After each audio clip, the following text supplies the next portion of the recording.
7 دسمبر 2016 شام کے 3:50 چترال ایئرپورٹ پاکستان۔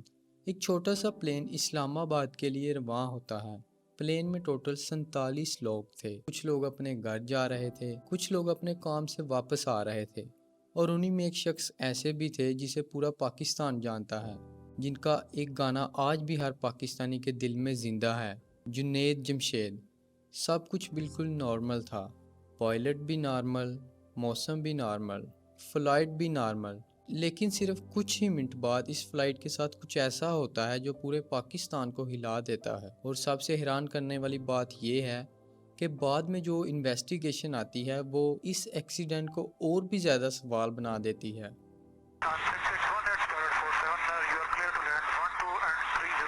جنید جمشید۔ کہانی آگے بڑھانے سے پہلے جنید جمشید کو سمجھنا ضروری ہے۔ 1964 میں کراچی میں پیدا ہوئے، پروفیشن سے انجینئر تھے، لیکن ان کی اصلی پہچان میوزک بنی۔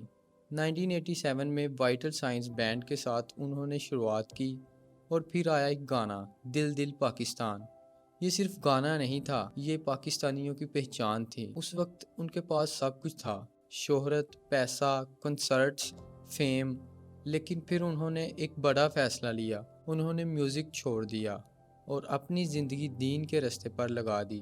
وہ دنیا کے مختلف ملکوں اور شہروں میں جاتے تھے، لوگوں سے ملتے تھے، بیان دیتے تھے اور دین کی دعوت بھی دیتے تھے۔ 7 دسمبر 2016 کو بھی وہ اسی سلسلے میں چترال میں تھے۔ کام ختم ہونے کے بعد اب واپس اسلام آباد جانا تھا۔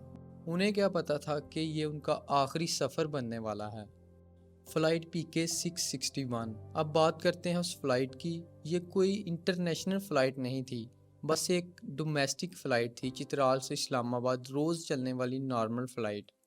پلین ATR-42، چھوٹا سا ٹربو پراپ ایئر کرافٹ جو شارٹ رولز کے لیے یوز ہوتا تھا۔ اس دن بھی سب کچھ نارمل تھا، پیسنجرز اپنی سیٹس پر بیٹھ چکے تھے، کریو ریڈی تھا، اور پلین نے رن وے سے ٹیک آف کیا اور آسمان کی طرف نکل گیا۔ لیکن کچھ ہی دیر بعد کچھ ایسا ہوتا ہے جو نارمل نہیں تھا۔ ٹیک آف کے بعد کچھ منٹس گزرتے ہیں اور کوکپٹ میں ایک پرابلم آتی ہے۔ لیفٹ انجن میں ایشو سٹارٹ ہو جاتا ہے۔ اب ایک بات سمجھنا ضروری ہے، ایک انجن فیل ہو جانا ہمیشہ ڈینجرس نہیں ہوتا۔ پائلٹس کو سچویشن کی ٹریننگ دی جاتی ہے اور اکثر پلین سنگل انجن پر ہی سیف لینڈ کر جاتے ہیں، لیکن یہاں سچویشن سمپل نہیں تھی۔ پائلٹس نے کنٹرول سنبھالنے کی کوشش کی، پروسیڈرز فالو کی، لیکن پلین ایکسپیکٹڈ رسپانس نہیں دے رہا تھا۔ سچویشن سلولی سیریس ہوتی جا رہی تھی، کوکپٹ میں ٹینشن بڑھ رہی تھی، اور اوپر آسمان میں پلین کا کنٹرول دھیرے دھیرے مشکل ہوتا جا رہا تھا۔ اب پلین پہاڑوں کے قریب تھا، الٹیٹیوڈ کم ہو رہی تھی اور سچویشن کریٹیکل ہو چکی تھی۔ کوکپٹ میں پائلٹس لاسٹ مومنٹ تک فائٹ کر رہے تھے۔ سوچو، 47 لوگ اندر بیٹھے ہیں، انہیں لگ رہا ہے سب ٹھیک ہے، لیکن پائلٹس جانتے ہیں کہ سچویشن کنٹرول سے باہر جا رہی ہے۔ ہر سیکنڈ امپورٹنٹ تھا، ہر ڈیسیجن لائف اور ڈیتھ کے بیچ تھا، اور پھر پلین ریپڈلی نیچے آنا شروع ہو جاتا ہے۔ پائلٹس لاسٹ ایفارٹ کرتے ہیں، لیکن سچویشن ریکور نہیں ہوتی، اور پھر 4:42 PM کے آس پاس PK-661 حویلیاں کے پاس پہاڑوں میں کریش ہو جاتا ہے۔ ایک زوردار دھماکہ، آگ، دھواں، اور پھر صرف خاموشی۔ ایسی خاموشی جو 47 گھروں کو ہمیشہ کے لیے توڑ دیتی ہے۔ تھوڑی ہی دیر میں نیوز پھیل جاتی ہے، PIA کا پلین کریش ہو گیا ہے۔ پہلے لوگ بلیو نہیں کرتے، پھر پیسنجرز لسٹ آتی ہے، اور جب ایک نام سامنے آتا ہے پورا پاکستان رک جاتا ہے، Junaid Jamshed. News channels naan stop coverage کرتے ہیں، لوگ دعا کرتے ہیں کہ شاید کوئی زندہ ہو، لیکن پھر کنفرمیشن آتا ہے کوئی سروائیور نہیں۔ 47 لوگوں کی ڈیتھ کنفرم ہوتی ہے۔